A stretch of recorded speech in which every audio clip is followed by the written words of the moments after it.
Good morning, everybody. Appreciate the committee offering me the opportunity to speak this morning. And I'd also like to recognize the work that the Technical Steering Committee and the entire GraphQL community does in keeping an active standards, keeping an active vendor community. That's all very important work, all of those institutional things. Obviously very near and dear to my heart, so I appreciate the work that you all are doing to keep that growing. So I'm going to go deep enterprise IT on you and talk about modernizing a very legacy system and using GraphQL to do it. So we're taking a system called the Legislative Information Management System, LIMS. It was developed about 30 years ago. It was developed on the mainframe, IBM mainframe. Was moved to Linux, I don't know when exactly, probably 15, 20 years ago, now runs on Red Hat Linux.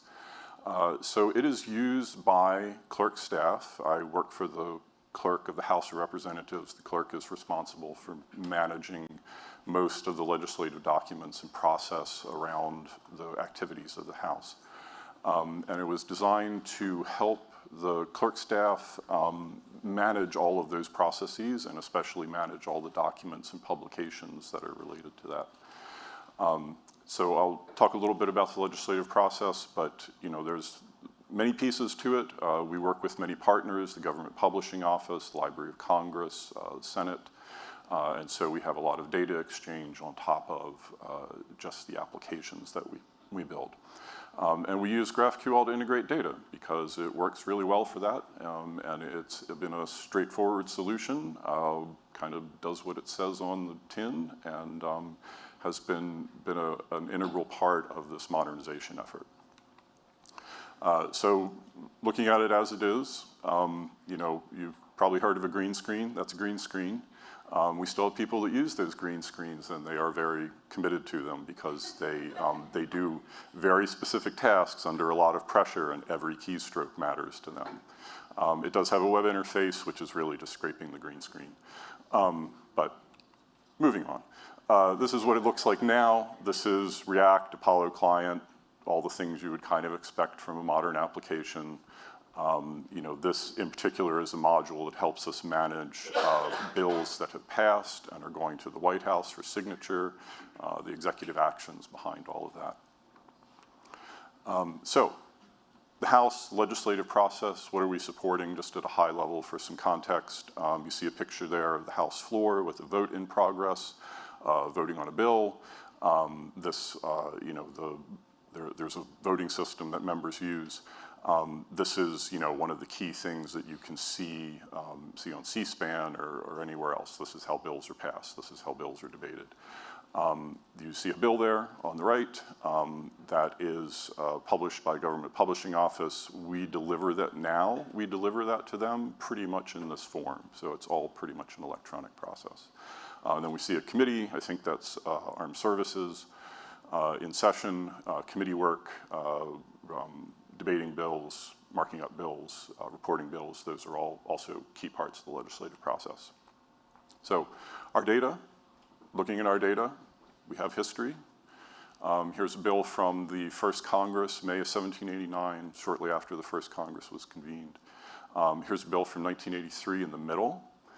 You see a lot of scribbles on there, a lot of stamps. And then a bill from current Congress, H.R. 82, which was largely produced and delivered and published electronically. And so we do have data going back 235 years. We have, pretty much everything we do survives for the life of the Republic. And you can see in the middle how, there was a lot of manual process that would be handed off to the Government Publishing Office. They would take that and turn that into the final product sort of manually. So a lot of manual intervention. And you look currently, most of these things are born digitally, managed digitally, and published digitally. So we have almost entirely electronic workflow, except the final product, the law, the thing that is signed by the president, is the law. And so we also have a very high bar for mistakes, because if we put an error in there, that becomes the law. So that's the environment we work in. So why did we use GraphQL? So our data at a high level looks very simple. We have bills, we have members, we have committees, we have floor actions on bills.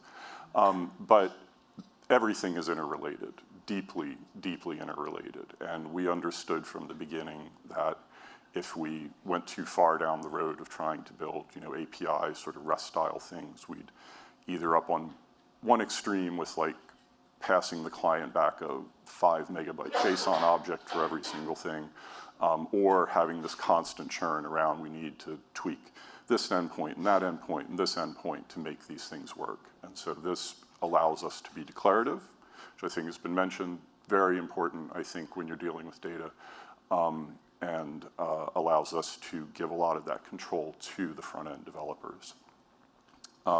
So we have to deal with all of the potentialities in the legislative process, not just the common ones. There are common handful of ways that bills tend to get passed, but there are lots of exceptions to that. And our business rules are very complicated because there are many dependencies in the process, many things that have to be fulfilled, many things that can only happen at certain points in the process, many things that can't happen once another process has happened.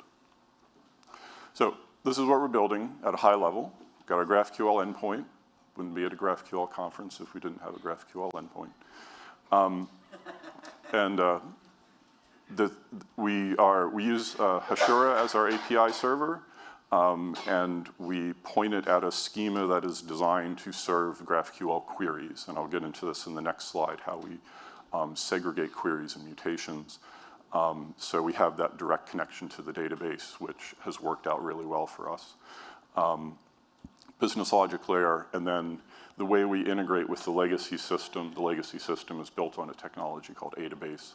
The way we integrate with that is through this data sync piece that pulls data into a kind of housekeeping schema and then syncs it with the core schema.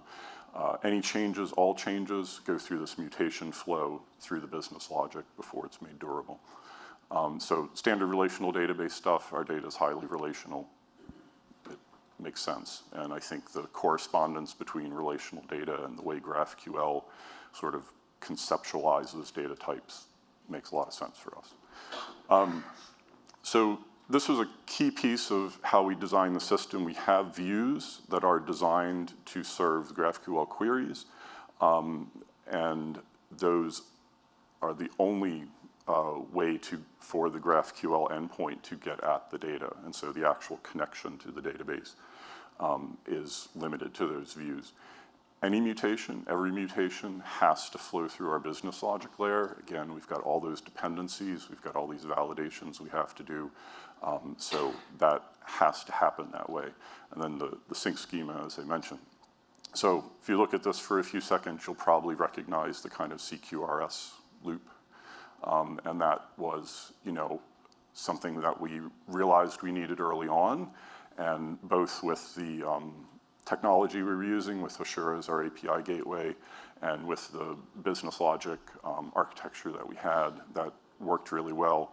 We're using Hashura actions to do the mutations. We probably could use some of the federation technology to do that now and make those kind of standalone endpoints. But I just thought of that listening to talks yesterday, so we'll work on that.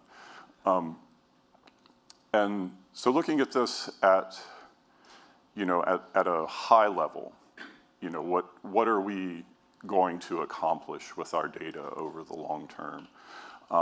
And it's not just about the particular application we're building. It's not just about the specific system.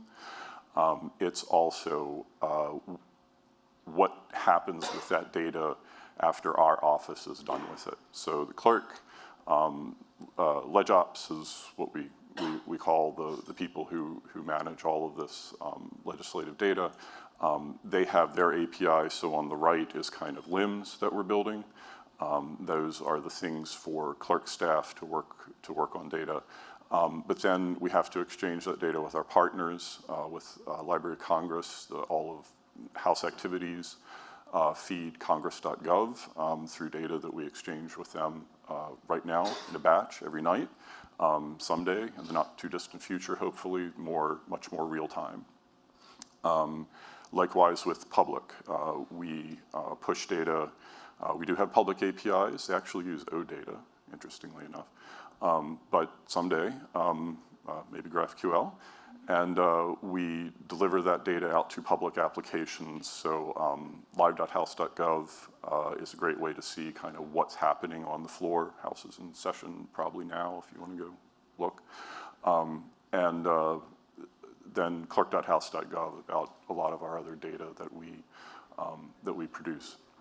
So someday, we want to have that single source of truth and then multiple APIs around it, multiple ways to look at the same data. And what we realized, even within our application that we're building now, and certainly writ large when you look at the larger environment that we operate in, is that even though this is the same underlying data, we have that core schema that is the core data model for our applications, how that data is perceived by the applications and how it is used changes significantly from place to place. And so, you look back into the old school world of enterprise data modeling, which we have one way of looking at the data globally across the whole enterprise. Personally, I'm skeptical about that. I think that how you use the data determines the data you need. And so these different APIs, these different views on that data need to be tailored to the environments that they're working in. And it's not just like, I give you some data, but not all the data. It's really how the data is structured and how it, I would argue the semantics behind it change. So anyway, that's my bit about data modeling. It's harder than it looks. So how are we doing?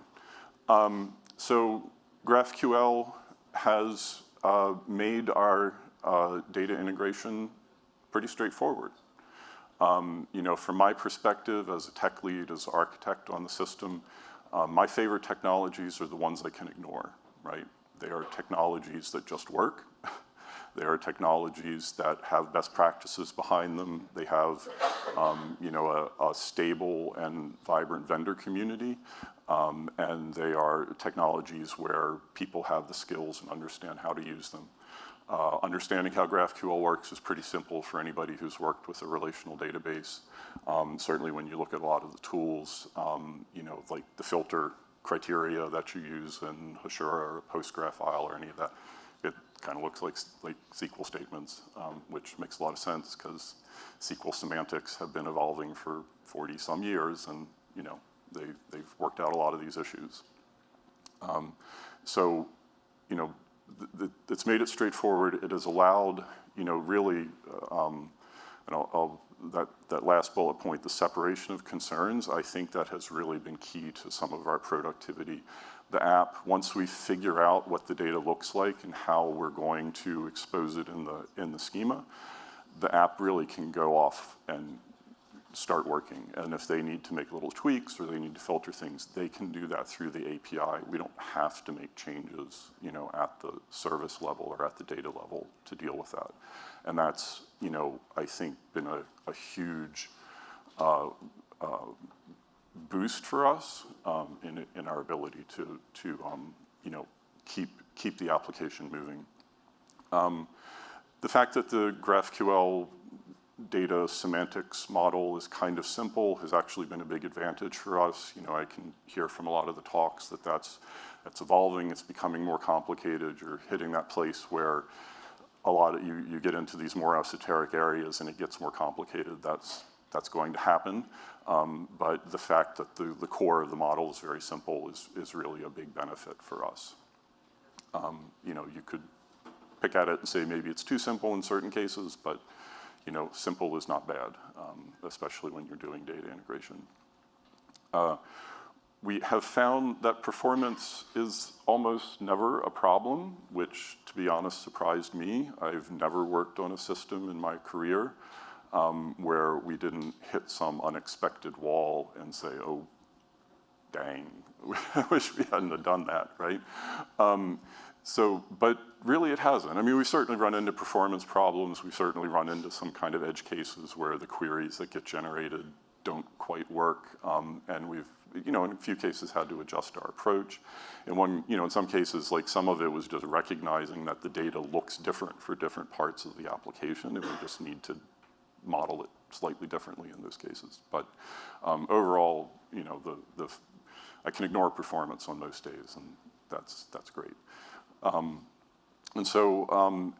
the end of the day, those separations of concerns, having this API layer, which also kind of has a query language to it, which is declarative, which says, just tell me what you want from the data, and being able to map that directly onto our database, and then being able to, have a well-defined interface for the mutations, the basic data semantics to work, that really has allowed us to let the client move forward with building new features. We don't get credit for using cool technology, we get credit for delivering features.